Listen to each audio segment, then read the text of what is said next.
안녕하세요. 한동대학교 안민규 교수입니다. 본 강좌에서는 뇌 컴퓨터 인터페이스라는 기술에 대해서 알아보고 연구자로서 알아야 할 아주 기초적인 사항들을 하나하나 살펴보도록 하겠습니다. 일단 본 강좌는 5개로 구성이 되어 있습니다. 앞으로 4개의 동영상이 더 올라갈 예정이고요. 이번 강좌에서는 뇌 컴퓨터 인터페이스, 약자로는 BCI라고 합니다. 이것에 대한 전반적인 기술 소개를 하여 드리고요. 그리고 두 번째 시간에는 아무래도 뇌를 연구를 하는 것이기 때문에 우리 몸에 있는 뇌라는 기관, 그리고 뇌에 대해서 우리가 어떻게 영상화할 것인가, 정보를 어떻게 측정을 할 것인가, 이런 방법론들에 대해서 살펴보는 시간을 갖도록 하겠습니다. 그리고 세 번째 시간에서는 주로 비침습 브레인 컴퓨터 인터페이스를 구현하기 위한 방법론들에 대해서 알아볼 텐데요. 크게 말해서 이제 3가지 패러다임이 있다고 합니다. 그것들에 대해서 어떤 방식으로 구현이 가능하고 어떤 방식으로 동작을 하는지에 대해서 한번 살펴보도록 하겠습니다. 네 번째 시간에는 아무래도 뇌에서 나오는 정보를 우리가 측정하는 방식이 다양한 방식이 있겠지만 우리는 일종의 어떤 뇌파 혹은 신경신호를 측정을 해서 사람의 상태를 판단하던가 이렇게 합니다. 그러면 이런 것들을 처리를 해야 되는데 그때 사용을 하는 각종 단어라던가 방법론들이 있습니다. 이 네 번째 시간에서는 이런 것들에 대한 기초적인 이론적인 것들을 알아보는 시간을 갖도록 하겠습니다. 그런 다음 마지막으로는 BCI 연구를 시작하시는 분들이 정보를 얻을 수 있는 곳, 그리고 어떤 책이라던가 그리고 어떤 학술대회라던가 그리고 연구를 하기 위한 소프트웨어 플랫폼들 어떤 도움을 받을 수 있는지에 대해서 한번 알아보는 시간을 갖도록 하겠습니다. 이 강의는 전반적으로 보신 것처럼 아시겠지만 뇌 컴퓨터 인터페이스에 대해서 관심이 있으신 초보자분들 그리고 이제 연구를 시작을 하시려는 이제 연구에 진입을 하신 분들에 대해서 도움을 드리고자 기획이 되었고요. 이런 전반적인 과정들을 살펴보면서 뇌 컴퓨터 인터페이스가 어떻고 어떻게 연구를 해 나아가면 되겠다라는 것에 대한 감을 잡으실 수 있으면 좋겠습니다. 네, 먼저 뇌 컴퓨터 인터페이스에 대한 전반적인 소개를 오늘 이 시간에 다루도록 하겠습니다. 뇌 컴퓨터 인터페이스, 영어로는 브레인 컴퓨터 인터페이스라고 하고요. 약자로는 BCI라고 합니다. 아무래도 많은 분들이 위키피디아를 많이 참조를 하실 텐데요. 실제로 제가 그곳을 가보니까 굉장히 많은 정보들이 있어요. 물론 이제 학술적으로 정말 분명한 정보이냐라고 이렇게 얘기를 하면은 꼭 이렇게 말을 할 수는 없겠지만 그럼에도 불구하고 굉장히 많은 논문들이 사이테이션이 되어 있고요. 거기 있는 말들이 굉장히 의미 있는 것들이 있어서 제가 좀 발췌를 해 보았습니다. 뇌 컴퓨터 인터페이스 BCI는 뇌와 외부 장치 간의 직접적인 상호작용 방식을 의미한다. 양방향 정보를 전달을 가능케 한다는 점에서 신경제어 기술과 차이가 있다. 인간의 인지 능력이나 감각, 운동 기능을 탐구하고 지도화하며 보조, 증진, 치유하는 것과 연관된다. 때로는 어떤 분들은 브레인 컴퓨터 인터페이스는 뇌에 있는 신호를 컴퓨터가 읽어서 활용을 하는 것이라고 생각을 하고 또 어떤 분들은 컴퓨터 투 브레인 인터페이스를 좀 뇌를 자극을 하는 그런 방법론의 의미로 바라보시는데요. 제가 보기에는 뇌와 컴퓨터가 전반적으로 상호작용하는 그런 기술을 모두가 BCI에 포함된다라고 볼 수가 있을 것 같습니다.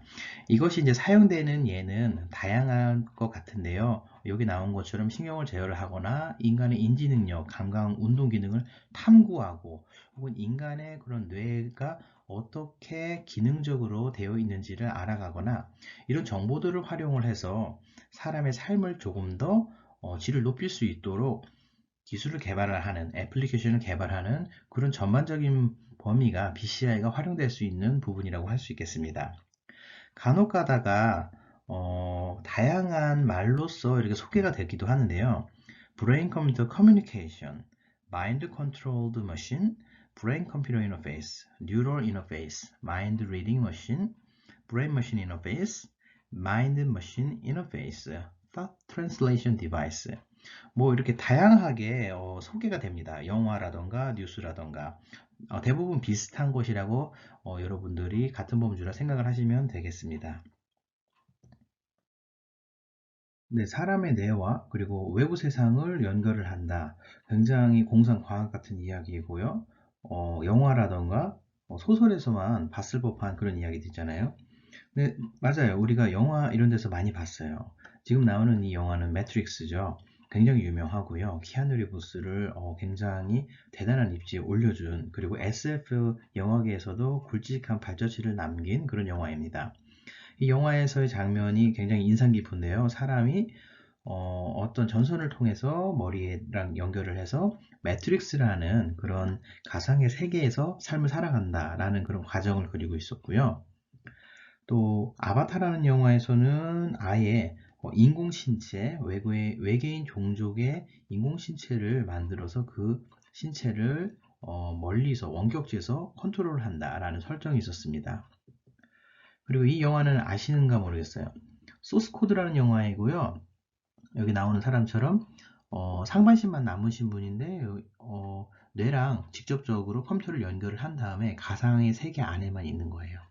자기는 사실은 그 안에 있는지도 몰랐었는데 나중에 이제 그런 과정을 알게 되죠.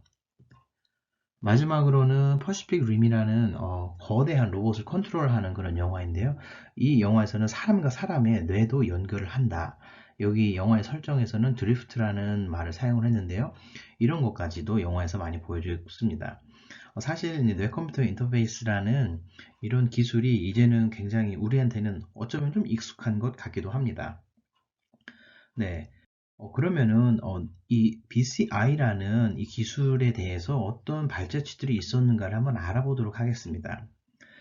1929년에 한스 베르거라는 독일의 의사이면서 과학자인 분이 사람의 두피에서 뇌파가 측정된다라는 것을 발견을 하고 그 다음에 실제로 그런 뇌파의 파형을 논문에다 실어서 학술지에 보고를 했습니다. 이때 자신의 아들의 뇌파를 측정을 했다고 하더라고요. 네, 그리고 1973년에 UCLA에 있는 제이 비달이라는 굉장히 유명하신 연구원이 BCI라는 말을 도입을 하기 시작하셨어요. 이때 논문이 1973년 논문이고 Toward Direct Brain Communication 이라는 논문에서 소개를 했고요. 이 논문 안에 있는 피규어를 제가 가지고 왔는데요. 가운데 인터페이스 컨트롤러 박스가 있고 그 다음에 IBM과도 연결이 되고 그리고 이제 실험을 수행을 하는데 컨트롤하는 컨트롤 오브 익스페리먼트가 있고 바이오 시그널이 이제 인풋으로 들어오고 그 다음에 피드백이 아웃풋으로 나가는 이런 구조를 제안을 한 거죠. 우리가 보통은 BCI라고 볼 때 클로즈드 루프라고 많이 이야기를 하는데요. 뇌파 혹은 뇌에 어떤 영상 정보가 들어와서 그 정보를 해석하고 외부 세상이랑 연결이 되어서 피드백을 전달을 하는 즉 사람의 뇌파가 나오고 그것이 분석이 된 결과가 피드백으로 사람에게 또 들어가는 이런 클로즈 루프가 있는 것을 우리는 BCI의 특징이라고 이야기를 합니다. 아마 이 부분에 대해서는 다음에 한 번 더 이야기를 할 예정입니다. 네, 1991년에는 미국 MD고요. 조나단 R. 오파우라는 의사분인데요. 뇌파를 이용을 해서 커서를 컨트롤하는 실험에 성공을 하셨어요. 예를 들어서 타겟이 위에 나타나거나 밑에 나타나거나 할 때 사용자가 위로 커서를 움직이거나 밑으로 커서를 움직여서 그 타겟을 맞추는 실험을 한 거죠. 이것이 가능하다. 생각을 함으로써 나오는 뇌파를 통해서 어떤 컴퓨터 안에 있는 커서를 컨트롤하는 것이 가능하다라는 것을 보고를 했고요.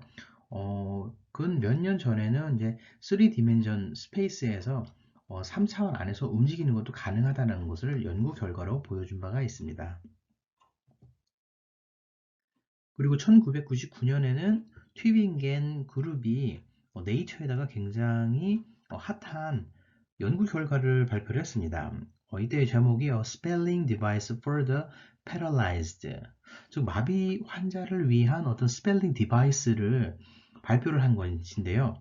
실제로 그 분이 환자분이 뇌파를 이용한 문자 타자기를 사용을 해서 글자를 타이핑한 결과가 지금 여기 나온 거예요. 논문에다가 이렇게 피규어로 실어져 있었고요. 대단한 거였죠. 이제 마비 환자도 이제는 BCI 스펠러를 사용을 해서 외부와 소통을 하거나 내가 표현하고 싶은 말을 충분히 전달을 할 수가 있다. 라는 것이 이제 연구 결과로 보여진 것이니까요. 2006년에는 브레인 게이트 프로젝트가 발표가 됐고요. 이 연구는 사람의 두개골을 열고 코르텍스, 피질 부분에다가 여기 나오는 이 그림과 같은 아주 작은 전극을 삽입을 하고 뉴런, 신경세포의 신호를 읽어드리도록 했어요. 그리고 외부하고는 이런 인터페이스가 뼈에 붙여서 이제 외부와 통신을 할 수 있게 제공을 했고요. 여기 보게 되면은 이 사람의 머리 두부에 뭐가 하나가 딱 달려있는 것처럼 보이는데 이것이 바로 뇌파를 읽어드려서 컴퓨터 시스템으로 보내주는 그런 선이 되는 거죠. 즉 이 사람이 어떤 행동을 통해서 뇌파를 제너레이션 하면은 그것을 해석을 해서 컴퓨터 시스템에 반영하는 이런 연구를 시작을 한 겁니다. 브레인 게이트, 참 이름도 굉장히 잘 지은 것 같아요. 2008년에는 원숭이가 로봇 팔을 조종을 했다라는 연구 결과가 보고가 됐습니다. 네이처예요. 피츠버그 유니버시티의 연구팀에 의해서 이것이 결과가 보고가 됐고요. 이때는 원숭이가 팔이 움직일 수 없는 상태로 묶여있는 채로 머리에 칩을 받고 그 다음에 뇌파를 측정을 하는 이런 시스템과 연결되어 있었는데요. 수개월 동안 훈련을 하면서 이 원숭이가 로봇팔을 조종을 하는 방법을 터득을 한 거죠. 그래서 마시멜로우를 이렇게 주었을 때 이 원숭이가 로봇팔을 이용을 해서 마시멜로우를 집어서 자기 입에다가 넣는 이런 기능을 실제로 가능하다는 것을 선보였어요. 이때 저도 굉장히 대단하다라는 생각을 했었고 이때 보여준 이 연구 동영상이 실제로 영화에도 활용이 되기도 하였습니다.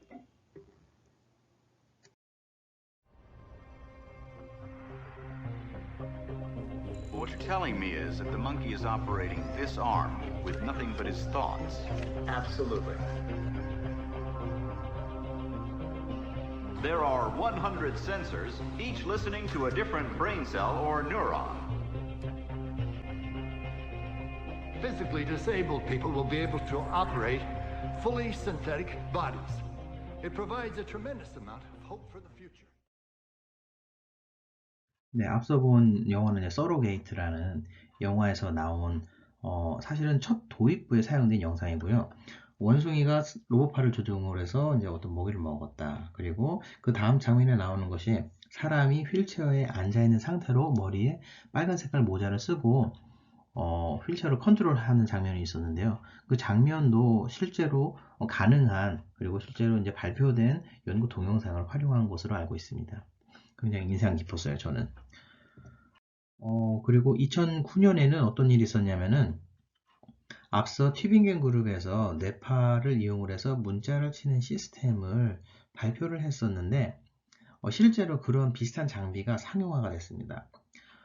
GTEC이라는 오스트리아계 기업으로부터 이 장비가 개발이 되어서 발표가 되었고요. 굉장히 이제 옛날 장비에 비해서는 굉장히 컴팩하게 노트북 한 대랑 모자랑 그리고 이제 뇌파를 측정하는 이런 시스템만 있으면은 누구라도 눈으로 보는 것만으로도 글자를 타이핑할 수가 있다 라는 이런 서비스를 제품을 발표를 한 거죠. 그리고 2016년에는 스위스에서 이런 일이 있었어요. First Bionic Olympic인데요. 이름은 사이베슬론. 그러니까 인공신체를 활용을 해서 어떤 철인 경기를 한다. 그런 것에 이제 신조어로서 사이베슬론이라고 이름을 지었고요. 이거는 일종의 올림픽인데 몸이 어떤 신체 일부가 망가졌거나 불편하시거나 잘 움직이지 못하시는 분들이 실제로 참여를 하시고 실제 연구진들과 한 그룹이 되어서 오랫동안 기술을 사용하는 훈련을 하면서 예를 들어서 로봇팔을 통해서 어떤 집게를 집는다던가 뇌파를 이용을 해서 어떤 컴퓨터 안에 컨텐츠, 게임을 한다던가 혹은 FES라던가 이제 전기자극 시스템 등을 활용을 해서 이렇게 자전거를 탄다던가 이런 다양한 경기를 펼치는 그런 올림픽이라고 보시면 됩니다. 즉, 이런 경기를 통해서 원하는 바는 사실은 기술이 실생활에서 사용을 될 수 있을 정도로 고도화되는 그런 징검다리 역할을 하기 위해서 이런 올림픽들이 개최가 되는 것이겠죠. 실제로 우리나라에서도 참여한 팀들이 있고요. 좋은 성적을 거두었던 걸로 알고 있습니다. 그리고 굉장히 최근에 나온 사례인데요. 2020년, 바로 올해죠. 7월인가 8월인가로 알고 있습니다. 앨런 머스크, 굉장히 유명한 미국 사람이죠. 미국 기업인이죠. 미국 기업인인데 이 사람이 뉴럴링크라는 회사를 설립을 했어요. 이 뉴럴링크를 통해서 내 컴퓨터 인터페이스, 이것을 우리도 연구를 하겠다. 그러면서 이번에 최근에 발표를 한 게 뭐였냐면은 돼지를 몇 마리 데리고 나왔고요. 근데 이 돼지들은 그냥 돼지가 아니라 머리에 칩을 박은 돼지예요. 그래서 그 칩이 무선으로 뇌파를 측정을 하고 컴퓨터로 보내주는 거죠.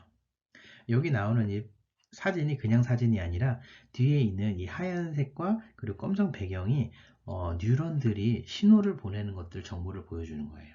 그리고 밑에 있는 것은 그 뉴런들이 신호를 보내는 것에 대한 어떤 히스토그램을 보내는 걸로 보여집니다. 실제로 이 데몬스트레이션에서는 이 돼지들이 어떤 먹이를 주어지거나 냄새를 맡으면서 킁킁거릴 때 그때랑 동기화가 돼서 뇌에 있는 신경신호들이 함께 동기화가 되는 그런 현상을 좀 보여줬었습니다. 그리고 한 가지 더 이제 앨런 머스크가 보여줬던 게 뭐냐면은 머리에서 뇌파를 측정을 하려면은 두뇌에다가 직접 전극을 심어야 하는데 그런 과정이 너무 복잡하면 안 된다 해서 정교하게 빠르게 간단하게 그쪽에서 하는 말로는 그렇게 수술을 할 수 있는 의료용 로봇을 또 선보였습니다. 그러면서 이제 그렇게 수술을 했는데 이제 돼지들이 사실은 아무런 뭐 감염이라든가 이런 걱정 없이 잘 크고 있더라. 그 뇌파의 신호도 좋더라라는 그런 것들을 보여주었습니다. 그러면은 이제 앞으로 이 기술이 어떤 가치가 있는가에 대해서 사실은 누구라도 생각이 있을 거예요. 굳이 사람의 머리를 열고 뭐 이렇게 뇌파를 측정하고 왜 해야 하는가? 보통은 BCI라는 이 분야에서 많이 이야기하는 부분이 바로 이런 부분입니다. 여기 나온 분들을 좀 알고 있으실 거예요. 루게릭, 야구 선수이고요. 그리고 이제 루게릭 병이라는 걸로 우리가 다 익히 알고 있습니다. 스티븐 호킹 박사님도 마찬가지고요. 그리고 이 오른쪽에 있으신 분은 아예 이제 신체가 완전히 이제 망가져서 제대로 자신의 몸을 움직일 수가 없으신 분들. 이렇게 신체적인 어려움이 있는 분들에게 우리가 뇌파를 이용을 해서 뇌 영상 장비를 이용을 해서 어떤 외부와 소통을 할 수 있는 자기 삶을 영위할 수 있는 수단을 제공을 한다라면은 그것이 얼마나 가치가 있는 일이겠는가. 이런 쪽으로 우리는 BCI의 미래를 전망을 하고 활용도를 굉장히 높게 평가를 합니다. 하나의 사례를 한번 들어보도록 할게요. 잠수복과 나비라는 책이 있습니다. 장 도미니크 봅이라는 분이 이 책을 쓰셨고요. 근데 이 분은 굉장히 특별한 분이었어요. 어느 날 사고를 당해서 몸을 움직일 수가 없었어요. 이분이 움직일 수 있는 것은 왼쪽 눈꺼풀만이었는데, 즉 침대에서 몸이 묶여 있는 락드인 신드롬에 이제 걸리게 된 거죠. 이제 자기 스스로는 다른 일을 할 수가 없는 삶의 질이 굉장히 낮아지겠죠. 근데 이분이 삶을 포기하지 않고 눈을 깜빡깜빡거리면서 외부와 의사소통을 해서 책을 한 권을 완성을 했어요. 자신의 삶에서 일어났던 일화들을 이제 진솔하게 묘사를 한 이 책이 출판이 되었고요. 많은 사람들이 읽었습니다. 근데 왼쪽 눈꺼풀만 깜빡깜빡거리면서 외부와 소통을 하려면 얼마나 많은 시간 동안 얼마나 많이 눈을 깜빡거렸을까? 알려진 바에 의하면 1년 3개월 동안 약 20만 번 눈을 깜빡거렸다고 합니다. 이 책을 한 권을 작성을 하기 위해서요. 만약에 이런 분들이 아까 네이처에서 퍼블리시된 문자 타자기, 뇌파를 이용해서 문자를 타자를 할 수 있는 이런 시스템을 활용을 한다면 얼마나 더 좋았을까라는 생각을 할 수가 있죠. 근데 사실 이때 1999년에 나온 이 시스템을 보면은 그 환자분이 이제 즉 몸을 못 움직이는 환자분이 이 한 단락의 글을 쓰는데 얼마나 시간이 걸렸냐면은 약 16시간이라는 시간이 걸렸습니다. 이거를 우리가 문자랑 그리고 시간으로 환산을 해보면은 약 1분에 0.5개의 문자를 친 거죠. 즉, 한 문자를 치려면은 2분이라는 시간이 필요했던 거예요. 사실은 지금 세상에서는 우리가 뭐 키보드를 누르면서 굉장히 빨리 뭐 문자를 타이핑하고 있기는 하지만 시스템에 따라서는 그 입력을 받고 해석을 하고 출력을 낼 때까지는 시간이 걸릴 수도 있는 거죠. 현재는 어떨까요? 아까 말씀드렸던 최초의 상용화된 뇌파 타자기 이름은 인텐디엑스예요. GTEC이라는 그룹에서 기업에서 만들었고요. 이 시스템은 굉장히 더 스피드가 많이 빨라졌어요. 어느 정도로 빨라졌냐 하면은 1분에 5개에서 10개 정도의 문자를 칠 수가 있었던 거죠. 이 정도면은 좀 더 할만하겠다. 그런데 최근에 굉장히 놀라운 결과를 발표한 팀이 있어요. 중국에 있는 팀인데요. PNAS라고 하는 굉장히 유명한 학술지에다가 이 결과를 발표를 했습니다. 이 결과는 2015년에 발표된 것인데요. 이때 이름은 High Speed Spelling with a Non-Invasive BCI예요. High Speed Spelling이래요. 실제로 이 시스템에 대한 퍼포먼스를 어떻게 이야기하냐면은 1분에 60개의 문자를 칠 수가 있다고 합니다. 그 말은 초당 1개의 문자를 타이핑할 수가 있다는 것이거든요. 근데 가만히 생각을 해보면은 우리가 양손이 키보드랑 굉장히 익숙해져서 타이핑을 하면은 보통 300에서 500타 정도가 나오겠죠. 그런데 이제 키보드가 익숙하지 않으신 분들이 독수리 타법으로 하나 글자를 타이핑을 한다 하면은 어떻게 보면은 1분에 이렇게 60개의 글자도 못 칠 수도 있어요. 근데 그거에 비해서도 굉장히 빠른 거죠. 어떻게 보면은 키보드를 치는 것보다도 그래도 제한적인 의미에서는 조금 빠를 수도 있다라는 이런 결과를 발표를 한 겁니다. 굉장히 대단합니다.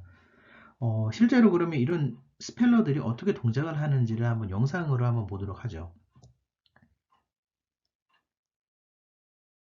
두 가지 영상을 준비했습니다. 왼쪽에 있는 영상 같은 경우에는 기존의 P300 스펠러 방식을 그대로 활용을 하고 있는 것인데요. 즉 가로 세로가 깜빡깜빡거리면서 글자를 타이핑하는 겁니다. 지금 현재 V를 쳤고 이 사람이 I를 쳐다보고 있고 그 다음에 I가 디텍션이 됐고요. 그 다음에 다른 글자를 치고 싶을 때 또 다른 글자를 쳐다보고 있으면은 그 글자에 대한 뇌파가 분석이 되면은 그 글자를 또 타이핑하는 이런 일반적인 P300 스펠러 시스템입니다.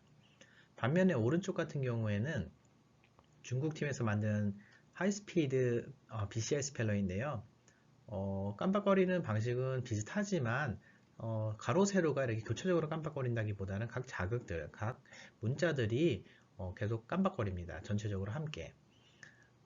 이것에 대한 시간은 지금 보시는 것처럼 거의 1초당 한 글자 정도 나오는 퍼포먼스를 보여줍니다.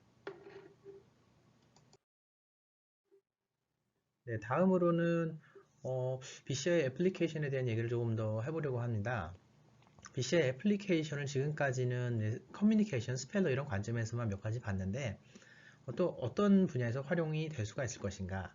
이 시나리오를 유럽에 있는 BNCI라는 커다란 뇌파 연구를 하는 그룹이 모여서 만든 보고서에서 나와 있는 것을 제가 발췌를 했는데요. 크게 한 5가지 정도로 유즈케이스 시나리오를 나눕니다. 첫 번째는 몸이 어떤 신체적인 일부가 사고라던가 질병에 의해서 사용할 수 없을 때 절단됐다던가 이런 경우에는 아예 그 기능을 대체하는 용도로 쓸 수 있지 않을까. 예를 들어서 커뮤니케이션 내지는 뭐 휠체어 컨트롤이라던가.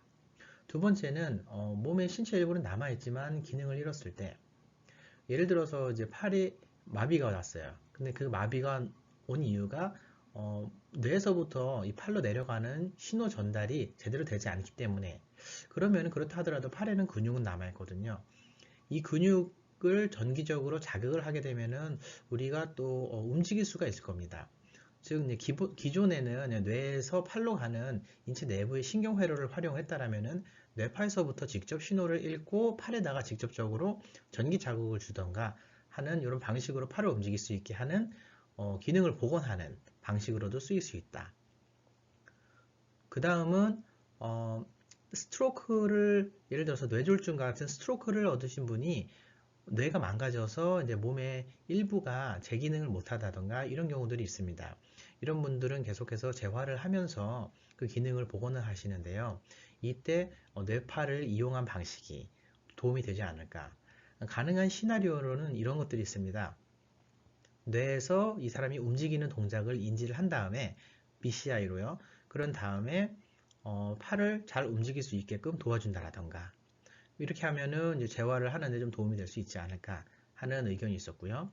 그 다음에는 다친 데도 없고 그리고 기능도 정상이긴 하지만 현재의 나의 능력을 조금 더 향상시키고 싶다.